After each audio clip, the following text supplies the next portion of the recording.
Letos bomo imeli dve. Knjigotrška akademija se bo zgodila v torek. Organizirajo društvo knjigotržcev v sodelovanju z vsebinsko svojo pa nekako zasnovala Metka Zver in jaz. Dva predavatelja bosta, Fran Dobri, kot je že Zdravko omenil, je direktorica Evropskega združenja založnikov in gospa, ki ogromno ve o stanju knjigarn in knjigotrštva v tem trenutku v Evropi in svetu. Povabili smo pa seveda zato, ker se posod po svetu dogaja nekakšna transformacija knjigarn iz zgolj prodajaln za knjige v svojevrstne družabne prostore. Drugi govornik je pa Martin Davic, ki je, kako bi temu rekli, vrste nizozemski zdravstvo Kafolj, direktor Nizozemskega združenja založnikov. Povabili smo ga pa zaradi tega, ker smo imeli v Sloveniji zelo burne debate o zakonu o fiksni ceni knjige. Ta zakon je v približno polovici držav članic bodisi uzakonjen, bodisi velja kot ene vrste stanovski sporazum. Na Nizozemskem imajo o tem poseben zakon. Imajo pa še eno stvar, ki se mi zdi zelo zanimiva in prav zaradi tega smo gospoda Davica povabili, namreč vsake 3-4 leta evalvirajo učinke zakona, ker jih pač zanima, ali zakon vpliva pozitivno na oskrbovanost trga s knjigami in na širino knjižne ponudbe. In tisto, o čemer bo Martin Davic govoril v Ljubljani, bo predvsem v tem, kako evalvirati zakon in ugotoviti, ali zakon prinaša prave učinke ali ne, oziroma a ga je smiselno imeti še naprej, potem, ko nekaj časa velja.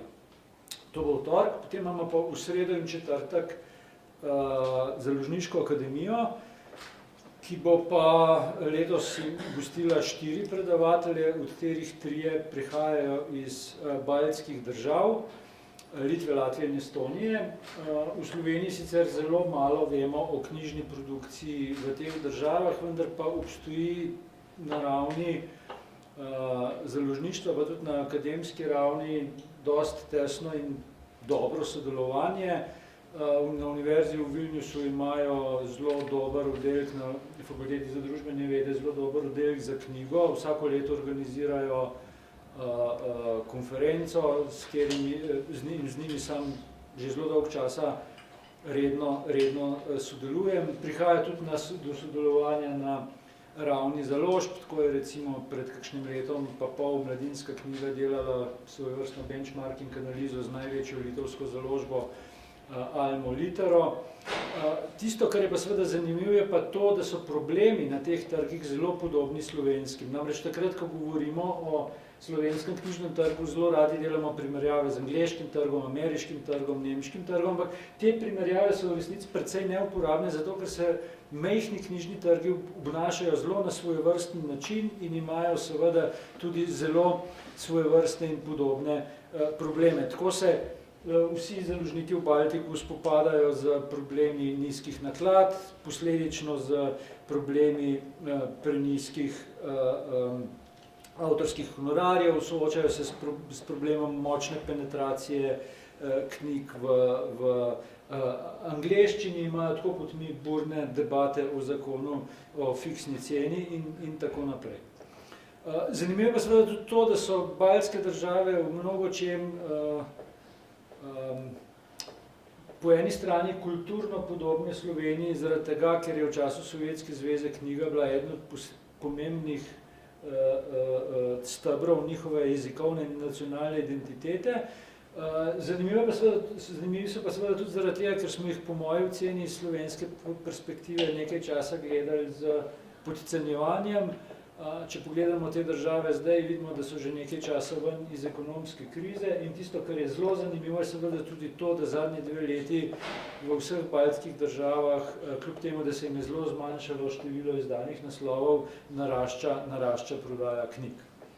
Tako da se imamo od njih marsikaj za naučiti. Zelo zanimiv, mimogrede, je tudi knjižni sejem v Vilniusu, ki je približno tako velik kot ljubljanski, s tem, da ima približno 20.000 obiskovalcev več, vsako leto pripeljejo okrog 30 avtorjev iz tujine, nastope okrog 100 avtorjev iz na sejmu nastopi okrog 100 avtorjev iz Litve in imajo tudi od 10 do 20 razstav. Tako da sejem, ki je podobno zasnovan kot naš, pa vendarle v nekaterih segmentih bistveno bolj dinamičen, tako da moja poanta je, da se v njih lahko zelo veliko koristnega naučimo in jaz verjamem, da bo seveda to sodelovanje, ki ga imamo z kolegi v Baltiku, tudi po tem dogodku morda še bolj intenzivno in tesno, kot je bilo do sedaj.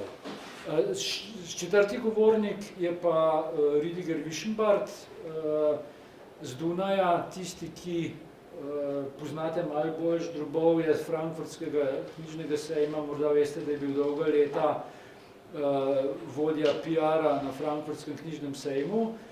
Zadnja leta pa organizira enega najbolj odmevnih dogodkov na sejmu, to je pogovor z vodilnimi direktorji založb v svetu.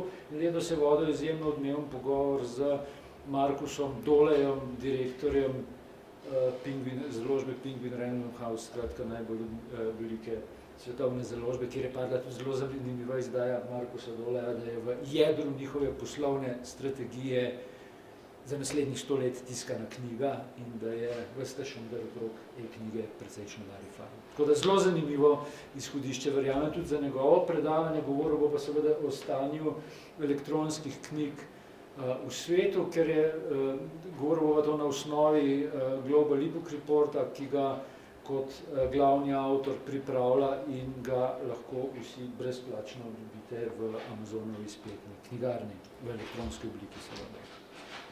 To je to, kar zadeva akademijo, kar zadeva obe akademije.